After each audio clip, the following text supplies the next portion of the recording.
Hey there, everybody. How are you doing? It's Monday, and I tell you what, I dig that song. The Faces, ooh la la. I wish I knew what I know now when I was younger, ain't though? That is a fact, Jack, and we all live that, and it's just the way it is, folks. It's reality. Can't tell you anything else. It's just the way it is. And it's part of what we're going to be talking about time travel. And I was actually experiencing time travel. If you happen to have been in that era when that song, by the way, Rod Stewart is getting back with the group, yes, along with Ron Woods, yes, to put a new album together. 35 years, something like that. Far out. So looking forward to seeing what Rod and the boys can put together. So hello, everybody. Favor be unto us all. Nothing missing, nothing broken. So good to see you. Hope you had a great weekend, whatever you were doing. And I just speak happy birthday to Shannon King.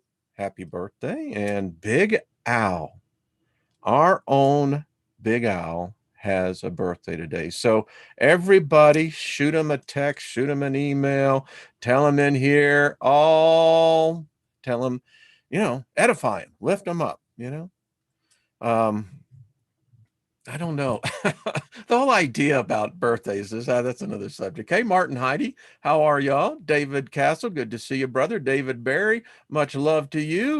Is that Micus? Good to see you. Susie Q, much love to you, dear. Mad Cow Perkins, what's up? Amy, hello. So good, Deborah, good to see you as well. Pamela, good to see you. I remember there was a girl that lived down the street when years and years ago. I guess I was maybe 10 or 11, but Pamela lived down the street from us. And anyway, had a crush on her. So, his head's big enough already. I look at Big Al and I think that, now there's a man that knows what is going on. Hey, Lost in Space, good to see you. Danielle, hello. Um, I used to tease my kids that I did all the work, so they were mine. This is Planet Hunter, Planet X Hunter. How you doing? Good to see you. Woke Dealer, hello. Published John McClane. Punish John McClane. Hey, I like that. That's cool. That's a good handle. Hey, Paul Joe, what's up? Gaia, hello. Much love to you and Paul. Good to see you. Hugs to everybody. Tomorrow we got Miss Trina on. We're going to have fun this week. Again, we got a document, and it kind of goes in line with what we're really into. Got my book over the weekend. This is one far out freaking book. I mean, I haven't even got into it. I scanned it and I'm going, hello.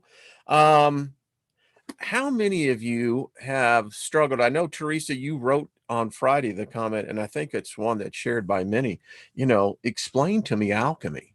I mean, don't give me, all this fringe nonsense. If it's real, tell me what it is. Well, what we have found out, my wife and I had some great discussions this weekend on this, and the impact of what alchemy has actually done to humanity. And it goes to show you how it is in the control of a very few, which I could only say must be masters on a level that I haven't gotten quite to, obviously, but how alchemy is today been replaced with the word pharmacy, pharmaceutical. And when you take it in that point of view, holy crap, Batman. I mean, you have to begin to learn this. In my dreams this weekend, had the dream salt, sulfur, mercury, and it was really weird because I was in this, I don't know, it was a strange setting. Dreams are pretty strange. We're going to talk about those, but anyway, yeah. And then I'm in. This is a interesting book. It's one of those books you can't just sit down and to start reading from it. It can get in some places very dry, only because of the way scientists write. Sometimes they're not the best orators out there. I mean, but in any case, folks, this whole thing about alchemy, the spirit, the spiritual alchemy. I did a program. It's amazing. Almost 2 years ago, when I was teaching everyone about synthetic spirituality, AI. I believe that, and it's just my belief, my hypothesis, that AI has become spiritually aware. It would have to. If man is the creator, then what man's spirit, that spark, has been put into this, I don't know, is it fantasy? Is it real? It's real in one aspect, we know this digital reality. And so if AI is aware that man's pursuit is spiritual in nature, that's why we have religions. If we did not have the spiritual desire to create, to emulate, to bifurcate, to accelerate, and then to pontificate, the whole thing about what is spirit. And if it's true, that which is above is that which is below, that which is below represents that is seen above, then if we have a physical DNA, there has to be a spiritual DNA. There has to be a spiritual consciousness. I do not believe that the physical consciousness actually survives.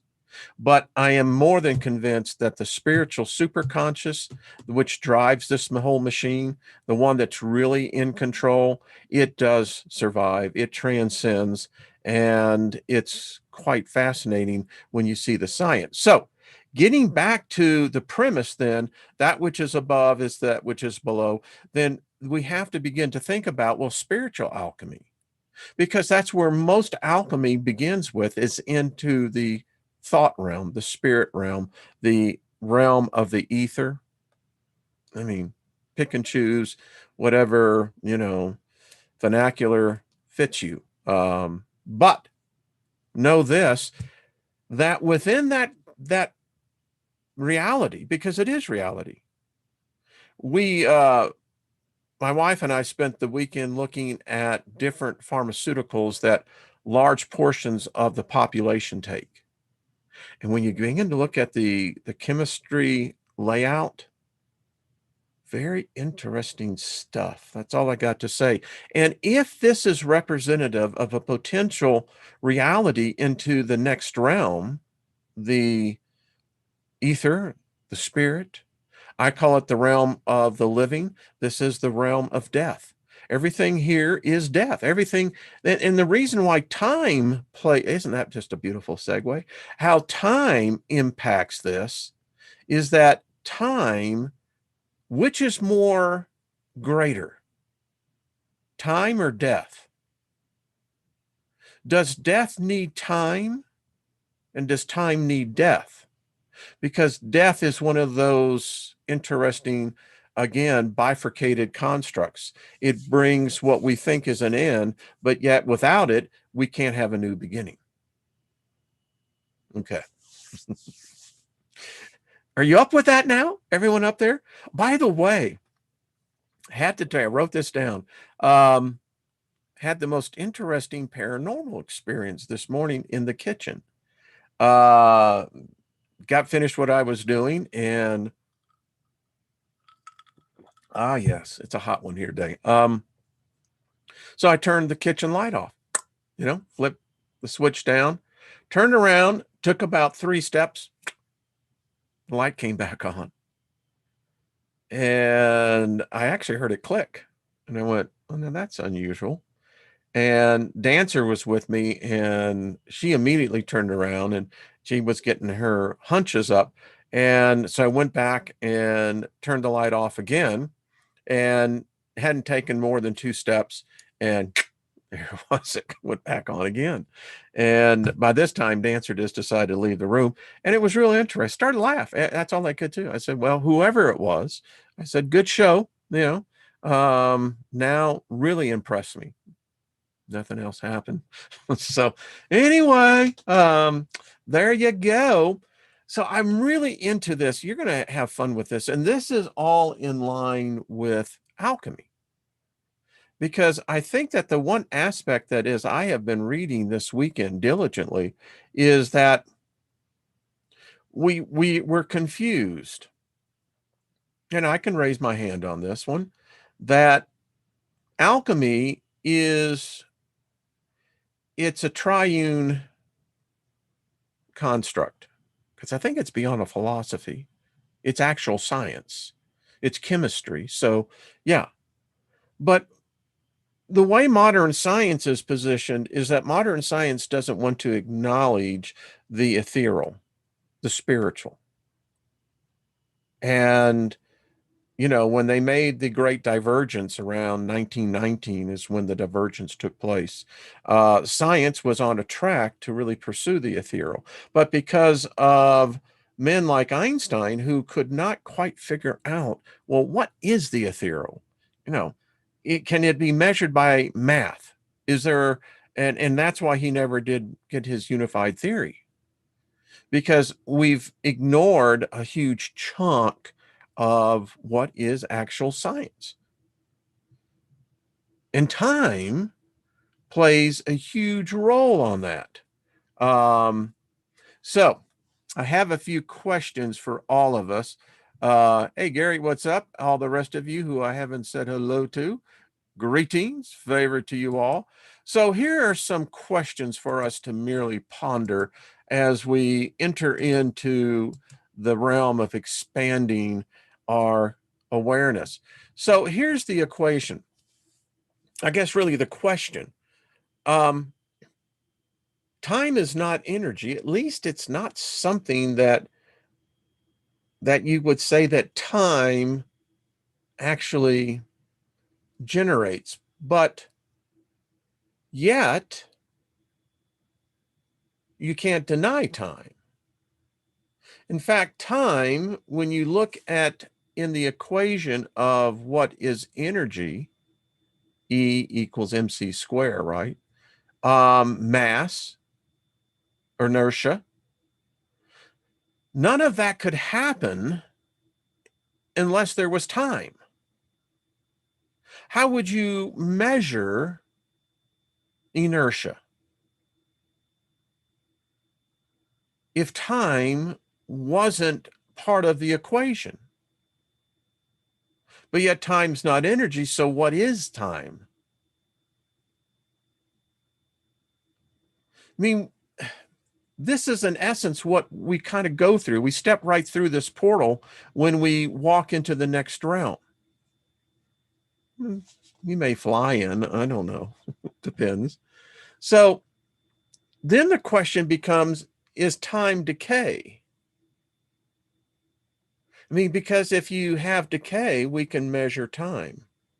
Right up here where I live, just a little bit up the road in Boulder, they have the atomic clock, and they're going to have to adjust it.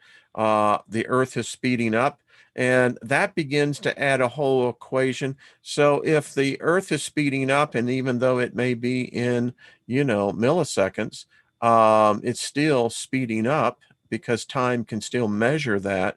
And there we go again. So is time basically the measurement of decay? Which, by the way, would validate my hypothesis, my theorem, that this is the death realm. And then it would be that then time would be basically kind of an overseer. You could say it was a watcher. It was a spirit. And then I asked the question, is time death? And is death above time? Or should the equation be, is time above death? And then it gets into this equation of about, well, then how many different realms does time actually affect? Now, it has been assumed in many discussions that I have partaken of and have listened to, where in the spirit realm, time does not have any place. I disagree with that. Because if you are, let's say, like I came out of Christianity, and in today, most people worship the death cult.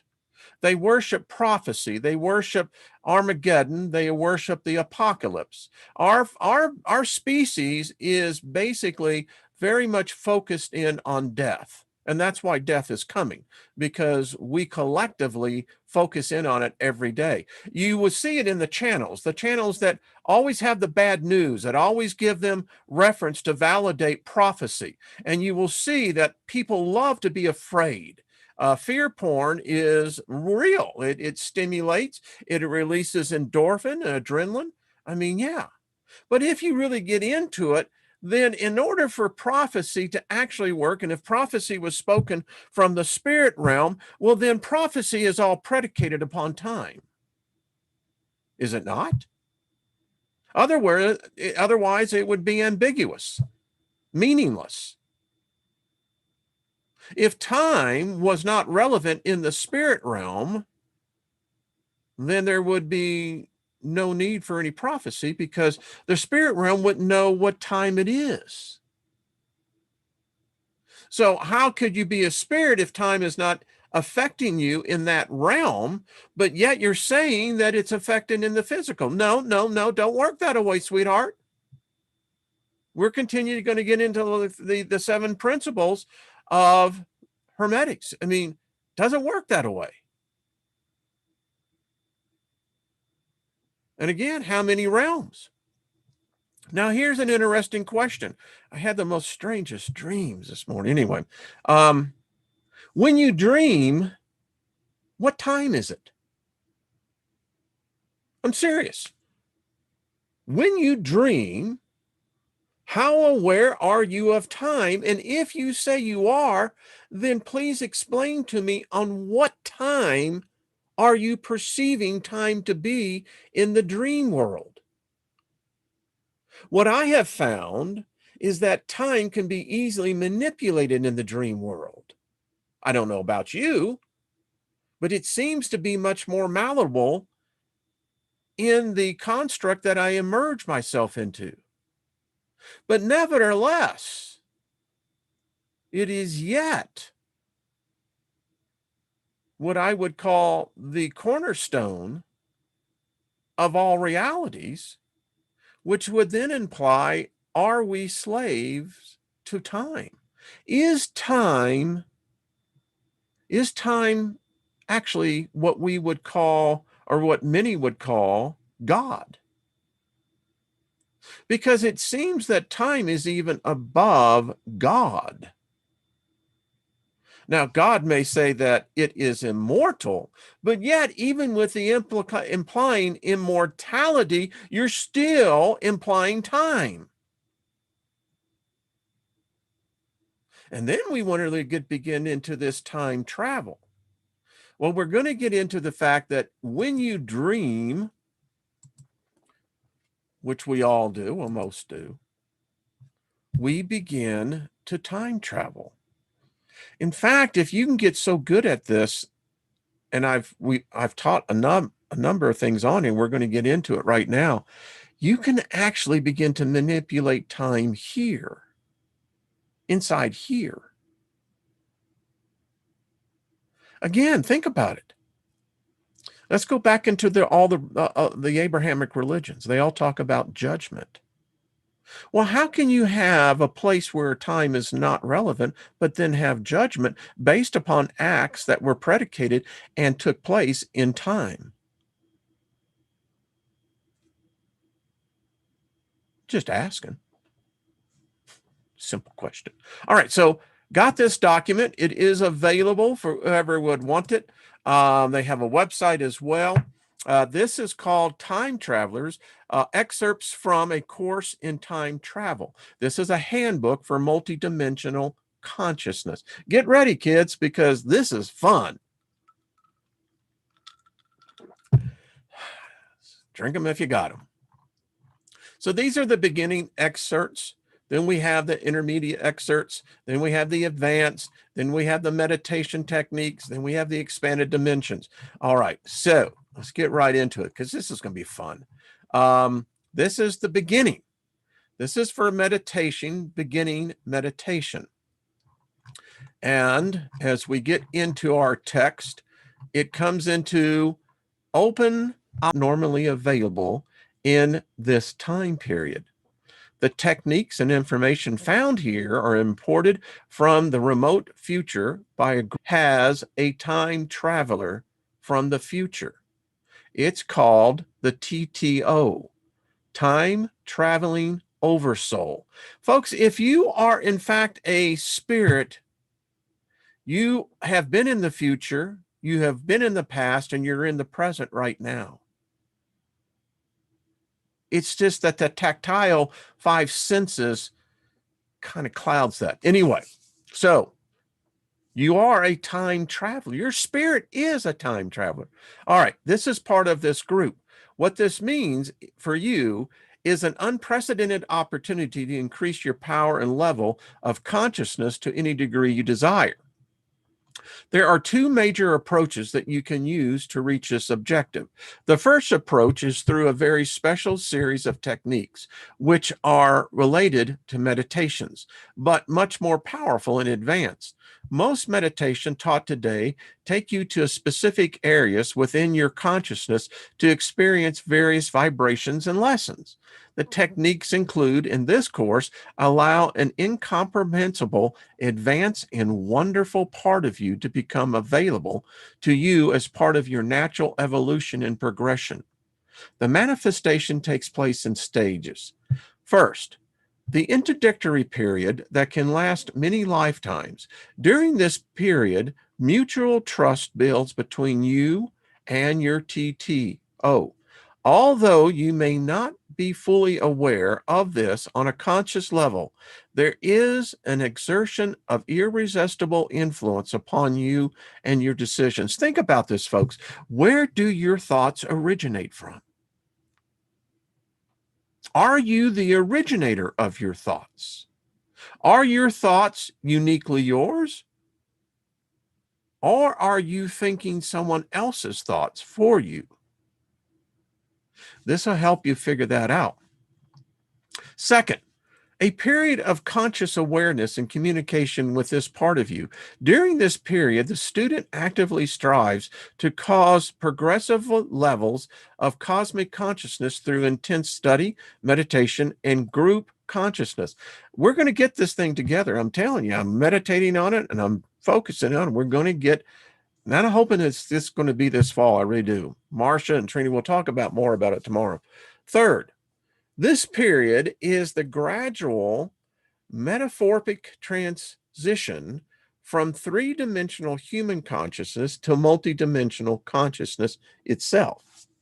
The second approach provides you with an understanding of the nature of your consciousness that was not available in this time period. The information comes from many thousands of years in the future. Detailed and easy to understand packets of information called excerpts provide you with the most advanced knowledge and techniques available on the planet today. I tell you, this is cool. And keep an open mind on it. Open eye meditation. Open eye meditation is easy to learn. By far, the most powerful meditation of its kind. Below is a simple diagram showing the physical points to concentrate on. The beauty of this meditation is that it occupies the mind by requiring it to concentrate upon two things at the same time. This allows the future you, or the oversoul, to begin to manifest within your field of consciousness. Usually, very powerful impressions are immediately experienced. Select a quiet, comfortable place to sit down where you will not be disturbed. Sit in a comfortable position and pick two objects to concentrate upon. Pick an object to the left of you to look at with your left eye. Pick another object to your right of you to look with your right eye. see the diagram below. We're going to look at it here in a second. It is important to stay aware of both objects and keep them in your peripheral vision. Concentrate upon the equal and continuing awareness of them both. To do otherwise is to drop out of meditation. Once these are fixed, you can begin to be aware of the field of view in front of you, but not at the expense of losing focus on the other object. This is a progressive meditation, which means that you will experience more and more the more you do it. Some of our members have begun using OEM in Europe and rage dances to enhance their consciousness instead of drugs. Cool. All right, so here's the diagram, folks. Let's take a look at this. All right, so again, any position. I mean, for some people, that lotus position get a little difficult, but find a relaxing position. I'll give you a little hint here. If you, for instance, if you need like a back support, then get behind something that has your support. The idea is to be able to quiet the body and awaken the mind. So here it is.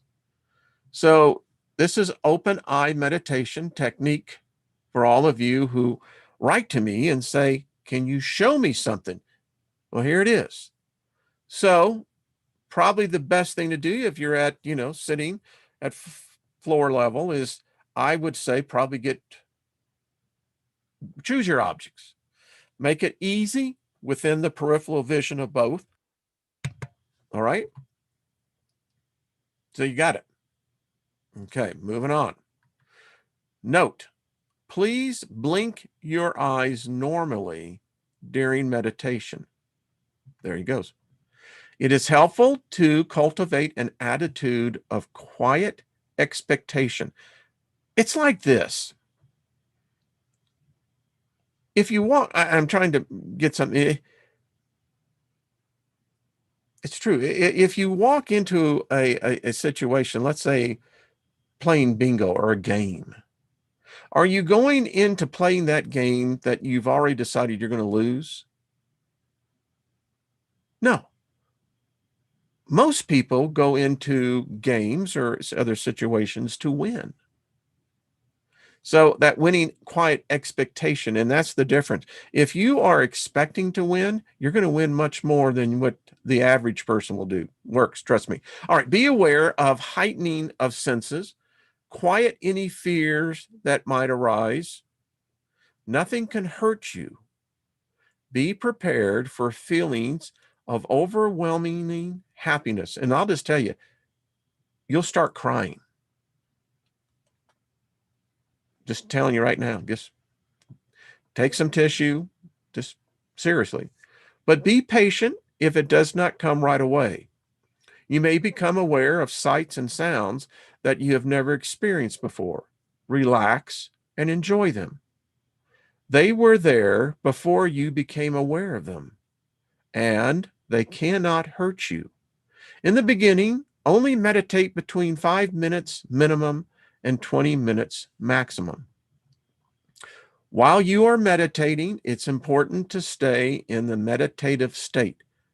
If your focus strays from the fundamentals, remember our diagram, you will not be in open eye meditation. If we try too hard or are too serious, this can be detrimental to experiencing the kinds of joy and cosmic understanding that is available. If we are afraid or holding on too tight, we will experience very little until we let go. Letting go and accepting is a forever process. The faster we do it, the more fantastic it becomes. If we desire change, then we must be willing to allow change. It is helpful to remember that we are trading in the old self, that is a faded remnant trapped thousands of years ago in the past, by merging with a new self that is more wonderful than we could ever have dreamed for. Oh, come on, folks. This is far out. In a day and age where it's all bad news and the message of hope, the message of renewal, love is squashed out by the din of the death cults, this is refreshing. It's like having this glass of iced tea. It's now 90 degrees out there, well, 87. And I can come in here and, refreshing. My mind is being refreshed. All right, let's move on. This is Excerpt 1, Introduction to Time Travel. What if time travel is a universal process of unfoldment that is taking place even now, all around us, without our knowledge? Wouldn't its present be easily recognized by the necessarily profound metamorphic resultant changes in our neighbors?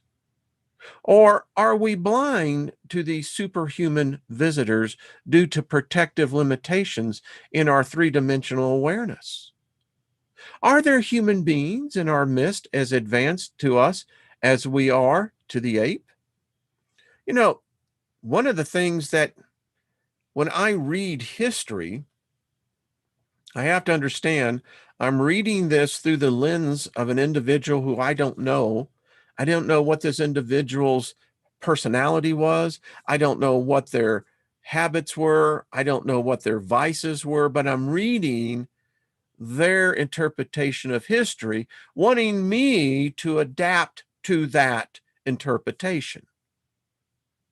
What I have found is that no one really knows history. So that kind of begins this whole thing. Well, if evolution is what it means, I mean, even if they're, let's say, go back 10,000 BC, how could a person in 10,000 BC, how would him and I have any semblance of common ground? Our perceptions would be so alienated from one another. I scarcely doubt that we could even communicate. But yet, if I am in fact an immortal spirit, that means I was back there anyway. Just as it means that if I can say it's 1 million years into the future, that implies that the future is ever forthgoing, which means that if I am in fact a spiritual being, I'm already in the future. I've got the perception that I'm trapped into the moment of this time. I know. If this is indeed true, and I'm stating from firsthand knowledge and many years as a time traveler, this is the author, not me, that it is, what can you do to be part of this amazing phenomenon? What follows is not for the faint-hearted and cannot be mastered in a few minutes. It is a gradual, continuous, balanced expansion of consciousness and understanding that guides you step by step from your very safety, no, excuse me, from your very safe, very busy everyday existence and transforms you into a super version of yourself, a state of being that has been waiting lifetime after lifetime for you to realize and to acquire, a state of being that is most likely far beyond your wildest dreams. It has been held that just outside of our scope of understanding, we are all-knowing. If this is true, wouldn't it behoove us to seek knowledge and help from this omniscient part of ourselves in order to facilitate our efforts to time travel? Better yet, wouldn't it be amazing if this part of us that knows how to time travel could be here with us all the time so we could learn this and other wonderful things from it? To this end, the material provided for you on the website, in which you can see it right there, it's www.timetravelers.org, has been given to you as a proven step-by-step procedure on how to open a time portal from within your own consciousness. This precious information has been painstakingly imported from a far future and is not currently available anywhere else other than on this planet. Have to keep an open mind. Remember, don't ridicule things that seem so preposterous. If it's preposterous to your mind, then that is a big clue that your mind is wanting to know about this. Opening portals is real. We know that happens. That can be done. So if you're opening a portal, isn't that a time portal anyway? The many years and countless lifetimes of a 3D existence, so heavily ingrained in us all that normally prevented us from exposure to our inherent multidimensional reality, needs someone to be left behind as a new understanding takes its place. You know, if reality is continued the way they say it was 5,000 years ago, if society hasn't changed in 5,000 years, then something's wrong. Just saying. Rather than wallowing in the old ways and old problems with inadequate solutions that rarely work. Hello, how long does it take a religion to work? I mean, 1,000, 2,000, 5,000. You know, after a while, you begin to go, what's wrong here? Anyway, we at Time Travelers stress merely leaving the old behind and incorporating the new, like shedding an old skin. This means rather than trying to accomplish something, we simply accept that it is already done. I know this sounds oversimplistic and easy, but once you have had success in doing it this way, it will seem miraculous. You will wonder why you have ever been working so hard spiritually not to achieve success when success was already yours. It already was. See, one of the things I learned coming out of Name It and Claim It, that's what they called us, was that I knew, and I got this from people all the way back to Zig Ziglar, Norman, completely, I got the name there, but I just can't speak it out. That's, anyway, calling those things that be not as though they are. That's the key to all success. And if you can begin to understand you're doing it already, you are where you are as the result of what you have called that wasn't existing. Something to think about. Norman Vincent Peale. So had to get that out. It's like, and my brain was, I said, come on, consciousness. But that is the point. See, that's why I know that faith is more than just an emotion. It's more than a state of being. Faith is, I've found it to be a miraculous resource that never ends. And so if you can understand now, calling those things that be not as though they are. And if you start quoting that, someone is wanting to actually have a home, a house.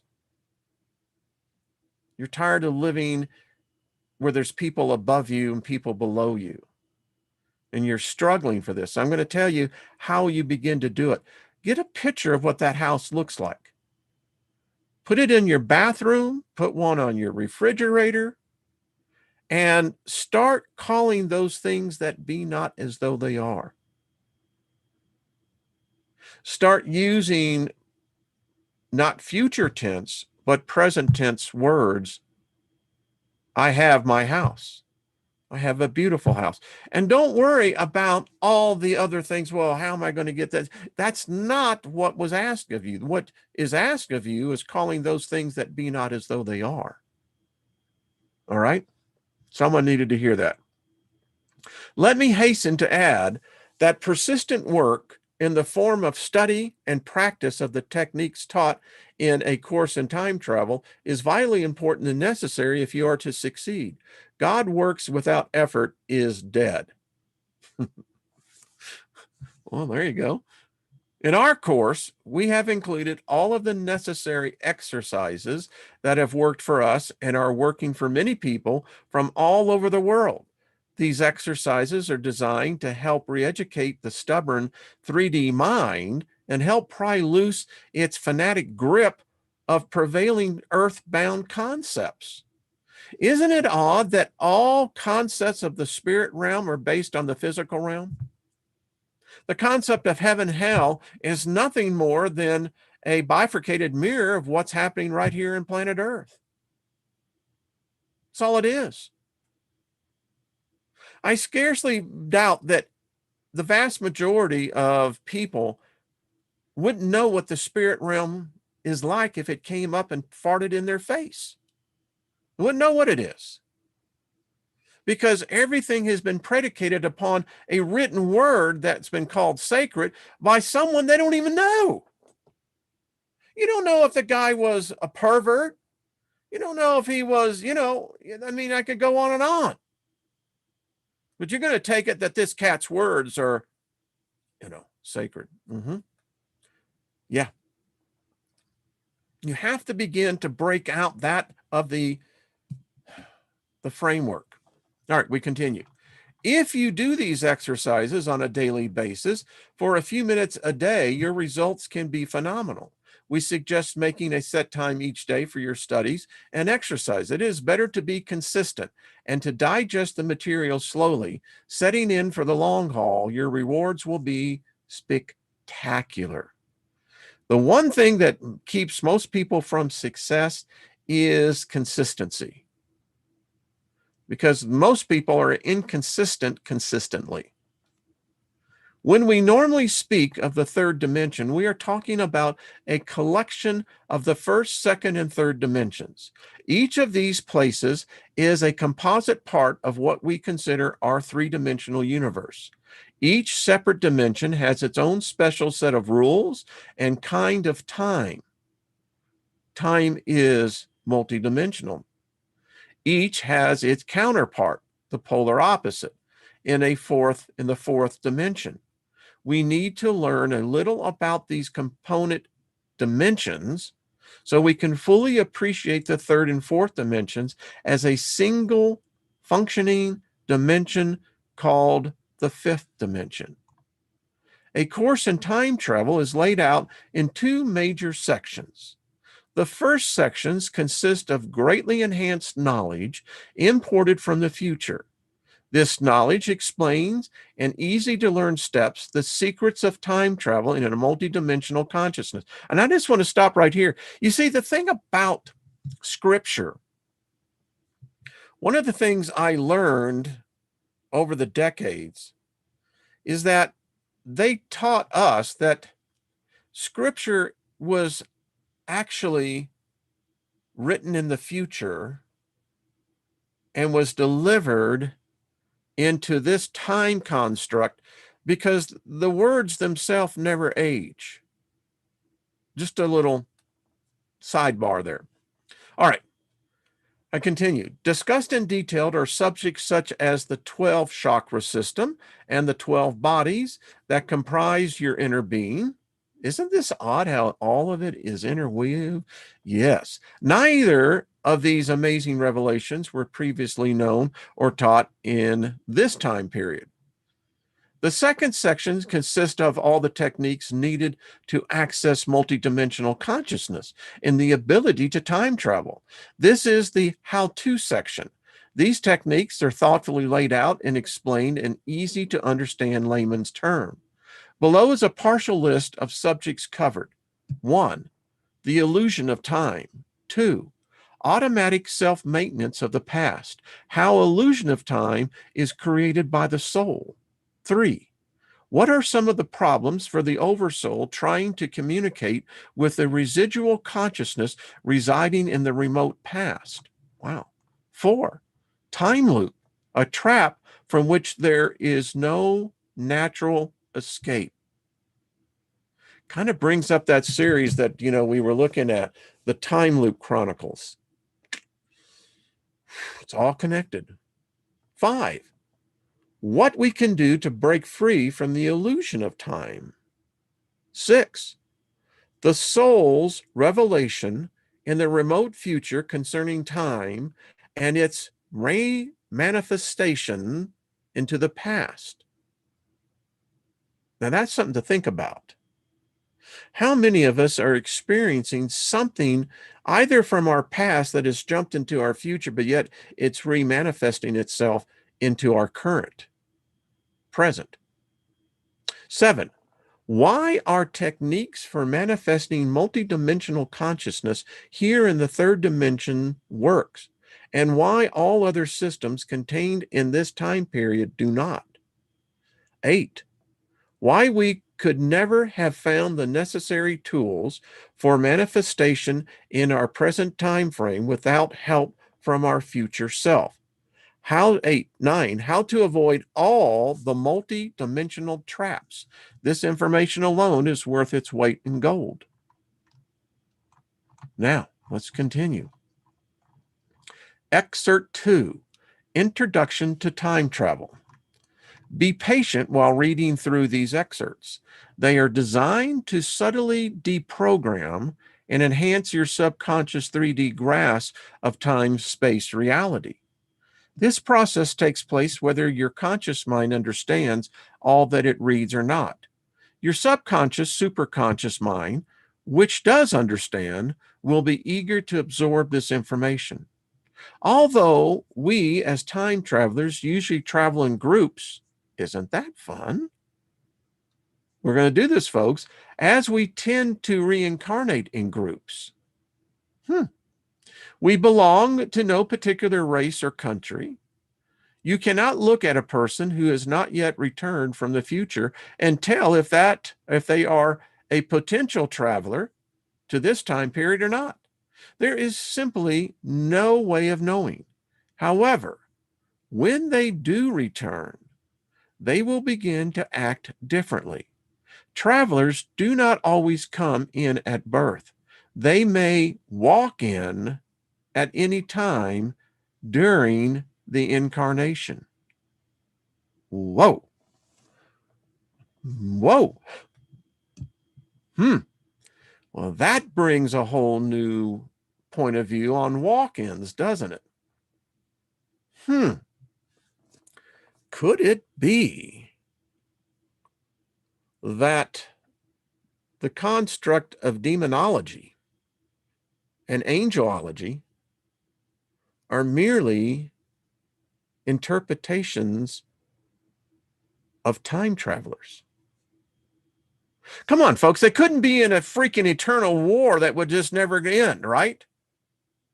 I mean, if that's the case, then that is hell. Just throwing it out there. Travel into the past is absolutely necessary because it leads to certain essential realizations that can eventually free one from the limitations of time and space and facilitate the rediscovery of unimaginable, wonderful states of being. This is a natural part of the phenomenon of human metamorphosis. You are becoming a time traveler through the natural progression of your soul, experiencing a vast array of possible futures over many lifetimes. At some point, an astounding realization is made by the soul that all futures are degenerative, usually a point where there are no more viable futures. That the primary lesson learned by experiencing the future is that the act of it somehow violates a fundamental law of balance. Although it was necessary for us to experience the future to create a structure in time, the act of doing so has taken us far from our actual natural center in time and has caused us to experience all manner of unseemly realities. It is at this moment of realization that your soul gladly lets go of the illusion of future and past and gravitates automatically to the future and to the past within a previous incarnation. It is not hard to see evidence of time travelers whose balance points were even earlier in this time period. The soul, by the act of gravitating back in time, knows that it is now that it now must exist in its own natural center of time, and begins to achieve a state of spiritual equilibrium within its sentient forms, of neither expectation or dread of the future, because it has experienced the future, nor by the feelings of remorse or desire for the past, because it now exists in its past. This point is not selected, but it is reached as a natural result of letting go by the soul of the concept of time altogether.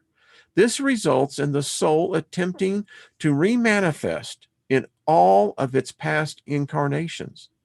The reason that present time, as we know it, may seem so primitive is because it is. In our next communication, we will begin to tackle the interdimensional structure. The fourth dimension presents a barrier to time travel. We can remove the barrier through applied knowledge. I hope you're enjoying this. I love the read. All right, Excerpt 3, the third and fourth dimensions compared. We can assume there is a basic difference between the third and fourth dimensions. But exactly what are these differences, and how do they affect us? One way to look at this question is by thinking of the fourth dimension as being equal and opposite to the third dimension, a mirror image in the purest sense. Every equal aspect is inside out, upside down, and backwards from one another.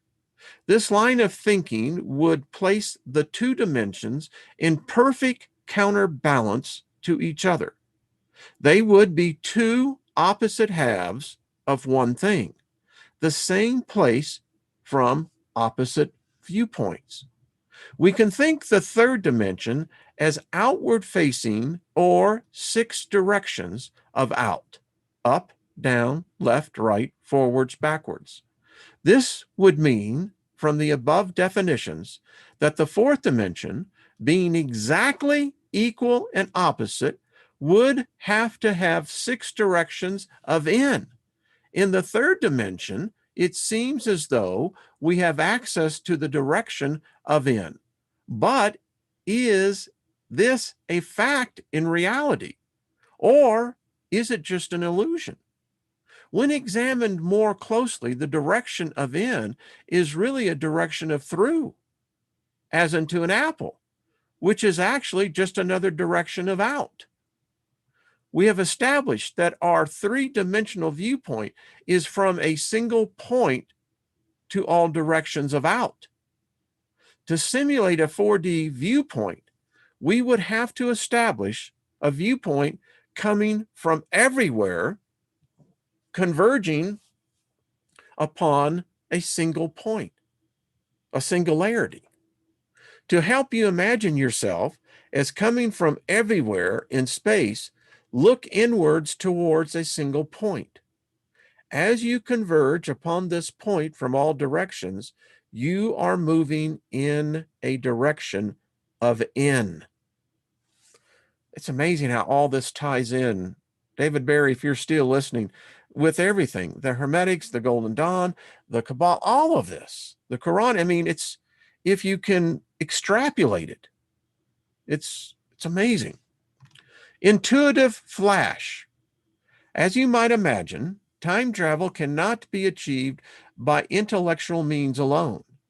It has been said to understand a thing is not the same as being that thing.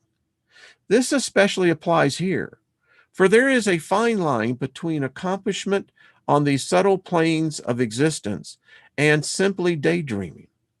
It is thought that our innermost self, on its own level, processes information in a very general term, or abstractness, This means you need to gather specific and detailed information through your physical mind in order to process it and formulate new concepts. And I'll just stop right here. It is a proven fact that our reality is actually based on very little substantive fact. That you could define reality as it is right now as a probability factor of less than probably percentage points. Yeah, because our brain can't absorb it all. So what it does, it takes out huge chunks, and it's an amazing process what we do, and then we manufacture the bridges, and we call that reality. Sometimes we have what is called an intuitive flash, an instantaneous flood of understanding. It sometimes takes years to fully comprehend the massive amounts of new material that becomes available with even a single intuitive flash. How many have had those? Yeah. The average person is lucky to have one event like this an entire lifetime. And when it does occur, it changes that individual's viewpoint dramatically. A high-grade genius can learn to force intuitive flash through a process of force-feeding the mind with all aspects of a question until a flash occurs. It is possible that a fully functioning time traveler has learned to receive intuitive flashes directly from the innermost self as the most efficient form of communication. This would endow the traveler with seemingly astounding powers of perception and an unbelievable amount of quality knowledge. Without preparation, this form of communication might wreak havoc upon the fragile and unsuspecting personality. With practice, the time might eventually come when the time traveler experiences and accepts a state of continuous intuitive flash as a normal state of being. I think Tesla reached that. Perfection. It is believed by many that we, as human beings, have within us the guaranteed possibility of existing in a more fantastic way as compared with what we consider normal existence. Wouldn't it follow that this fantastic state might require the accumulation of all possible realities to make up its composite structure? Perhaps each of these subtle gradients, subtle realities, in which we seem to exist are merely fractals of a super reality, just beyond our realization. If this is true, then remove even a single one of these sub-realities, no matter how insignificant, and the super reality by definition would cease to exist.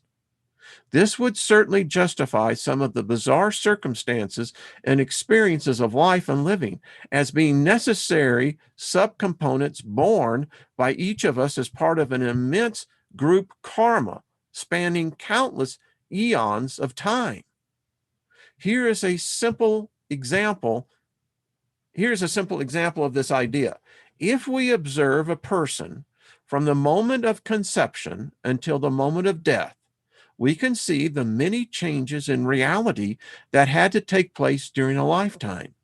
We can see the whole transformation as a single event, or we can see it happening from a second to second, and imperceptible subtle changes. It would be an impossible task to point out which actual moment within that person's life was the real moment. This is because each moment is just as important and real as all other moments to the fabric of time. We cannot exclude even one single moment because it takes the aggregation, of every single moment to make up the complete lifetime. It could be said that creation happened instantaneously in relation to infinite time. That instant, compared with infinite time, can be stretched or shrunken to any apparent length depending upon the viewpoint of the observer. In other words, in addition to our normal 3D time, There also exists within us another natural state of being that is outside of time. What we think of as everyday time is relative, while the other kind of time is universal. This duality of time causes a split in our consciousness between the inner and outer selves. It is upon the universal desire to unite this diametrically opposed consciousness and the acquisition and application of the knowledge to do so that we will focus on our attention. I'm going to continue on this. The basic dynamics of time. To understand the dynamics of time, we need to have at least a minimal understanding of the multidimensional universe in which we live. We as human beings are currently concerned with at least 5 separate dimensions. We may think that we are not aware of some of them, but we work within them all of the time, or within reflections of them. We are most aware of the 3rd dimension because it's our physical universe, as we see all around us. This makes us 3-dimensional beings. However, we are aware of the 4th dimension also, because we reflect it through our emotions. We experience a reflection of the 5th dimension within the thinking part of our minds. Each dimension has its own kind of time. We are most familiar with 3-dimensional time because we conduct our affairs by it. We are aware of the now, the future, and the past. Present time reality as a continuous now constantly disintegrates from what was the present. Disengages. What was our present becomes the past, while our subjective consciousness continues moving into the future, constantly assuming a new position in the present. This is 3-dimensional time. Notice that it only goes in the direction of the future, but is always the now. In 3-dimensional time, we have no means of reclaiming the past, nor do we ever actually experience the future. Time for us is always the present, in forward motion. Earth cycles have been going on since the beginning of our solar system. Ever since we first stood erect and looked with beatific wonder at the sun, the moon, and the stars, we have desired to master our environment. With a more complete knowledge that is now available of our metaphysical environment, we can begin to reshape our destiny, first from within us as a changing belief system, and secondly, externally in our environment as we begin to master time. We no longer need to be human, floatism, drifting in a benign ignorance upon the river of life and death. We, as potential time travelers, are in the process of discovering our immortality. We are on our way out of the stagnancy and onto dry land where fresh water and ideas abound. This all may seem rather complex in a violation of the letting go principle of realizing what really is. But there comes a time when the exertion of will is necessary to bring about any kind of 3-dimensional change. This is simply the nature of 3D. We have not reached the point that we can just daydream reality into being. God's work without action is dead. We need to do the footwork as well, whether it be pen to paper or shovel to earth. There's another expression that says anything that doesn't come from faith is sin. It just depends. Although the future already exists for us, the inertia of the past has to be overcome. This entails the exertion of the collective will. Because you are part of this will, the collective effort becomes part of what is called the soul intent or creative intent. In other words, a part of you must take creative action at a given time to bring about the necessary change. Using the caterpillar to butterfly example, even though the caterpillar is already the butterfly in its pure sense, there comes a time of intense effort to bring about the change as the butterfly painfully emerges from its cocoon. Or, although within the seed there is the fruit bearing the plant, there is a need for it to be planted and nurtured, whether it be by nature or man. Far out. Well, we'll pick up on this on Wednesday as we get into Excerpt 4, the paradox. Again, I hope you're finding this entertaining. It's entertaining. Face it. And I love it. This is the kind of juicy stuff, man, that really gets the mind going, because the spirit man, the spirit woman, the spirit collective spirit of our essences, we're priming the pump. And this group, we're progressively, isn't it amazing how all this information continues to pour in and how they're all related to one another? It's just freaking far out.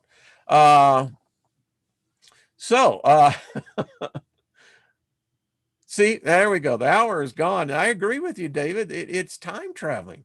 It's right there. Ruben, I like that. I'm feeling spaced out myself. This is just far out stuff, folks. I hope you enjoy it.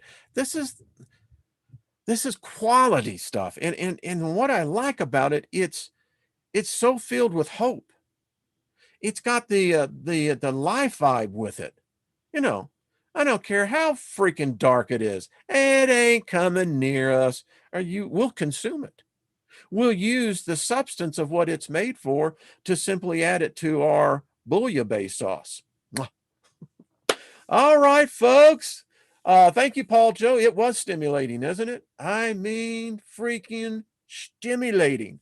I love this stuff. Hey, Big Al, happy birthday to you, brother. Danielle, appreciate it. New thoughts, new theories. Listen, we can't stay with the old, folks. You and I know this. And, I'm not being disrespectful to all the religion beliefs, but they have failed.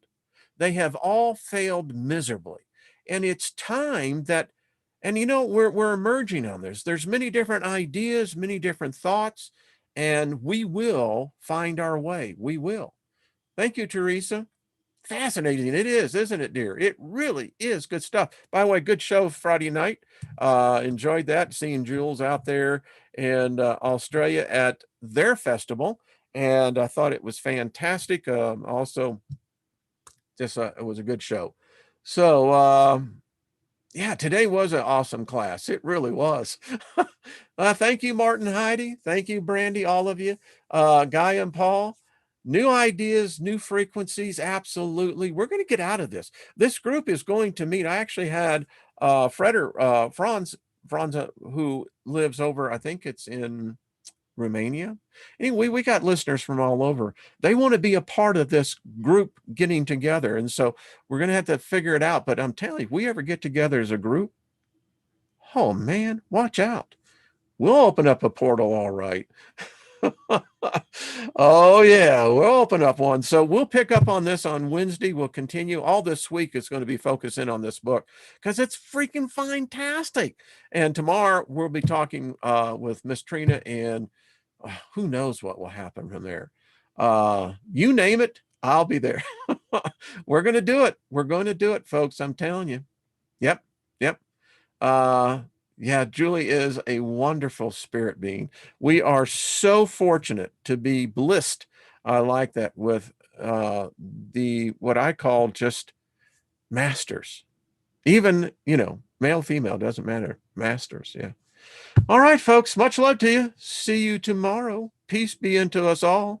That peace that supersedes all understanding, mount guard and garrison over our thoughts and minds.